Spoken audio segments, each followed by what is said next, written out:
Jeff Graves, and this is your XWA Quest for Gold 2012 update. If you weren't there in attendance at our 5th Quest for Gold, then you missed one of the best nights of XWA wrestling action. It began with an XWA Elite title match as Johnny Versace defended the title against the working class hero James Steele. It was great, back and forth action, but the question on everyone's mind is, where was Steele's manager, Isabella Bliss? I'm guessing she realized she was with a working class zero and decided to cut and run on that scruffy looking caveman. That being said, Versace did best the man from Sussex with a quick pull of the tights. Oh, pull of the... He is a fashion-conscious man. He was pulling up the tights of James Steele, so we didn't have to see that. I don't need to see it. You don't need to see it. As I said before, the fans definitely do not need to see it.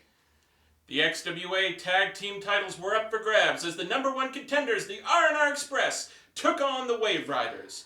It was a great match back and forth, but the brothers from the sunny coast of California bested the cousins from the Hanwell Trailer Park. In a unique turn of events, at a show the next night in Fredericton, the R&R Express took the titles from the Wave Riders, so we now have new XWA Tag Team Champions. Great. No one wins in that contest. Either our tag champs are surfer bums from California or inbred rednecks from the park. Would you rather they be strippers from Montreal? Yes, I would. In what Mr. Graves referred to as a cakewalk, the reunited Above Average took on Jeff's CPFs, the Frat, in a brutal match that had thumbtacks, kendo sticks, high-flying leaps off of trailers, and much more, leaving the fans out of their seats for the entire match. Yeah, above average. Above average cheaters is like it. They couldn't get the job done with a straight wrestling match, so they had to resort to all that garbage with sticks and cans and you know, even the word that the pledge, it was all his fault. That's who it was. He had one thing to do. And he screwed that up too. The match was so brutal that Dazzling Dick Durning blew his quad and is now out of action for the next month. To see exactly how brutal we mean, check out these clips.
In a great feud that has been boiling and boiling for months, John Stryker finally got his hands on Wesley Pipes in a great back-and-forth contest. Back and forth, great back and forth. Every match is a great back and forth with you. Do you have any other descriptive phrases to describe a wrestling match? It was a brutal, fantastic, vicious beatdown by my close personal friend, Wesley Pipes. He gave John Stryker the beatdown he deserved. I don't care about the fans, but I loved every second of it. It was a great match, but as Jeff said, Wesley came out with a 1-2-3 on John Stryker. And that's what you do with rabid animals. You put them down. Next up, the demonic casket match between Barstool Bailey and Nightmare. Barstool has been on the warpath all year round, and Nightmare was chomping at the bit to get a hold of the Irishman from Wexford. Flanked by his cloaked minions and a casket sporting Bailey's logo, the brooding behemoth squared off against Bailey. The Irishman seemingly more calm and collected than he has been the last couple of months, giving Nightmare a fight that he wouldn't forget brutalizing Nightmare's own custom casket that he made for Barstool Bailey. You see? Brains. Bailey is not afraid of caskets. That being said, the match was at a standstill. No one knew how it was going to turn up until Nightmare quickly rose, summoned his minions, and got a casket from his own personal collection. You know, that ending was a load of goat crap, okay?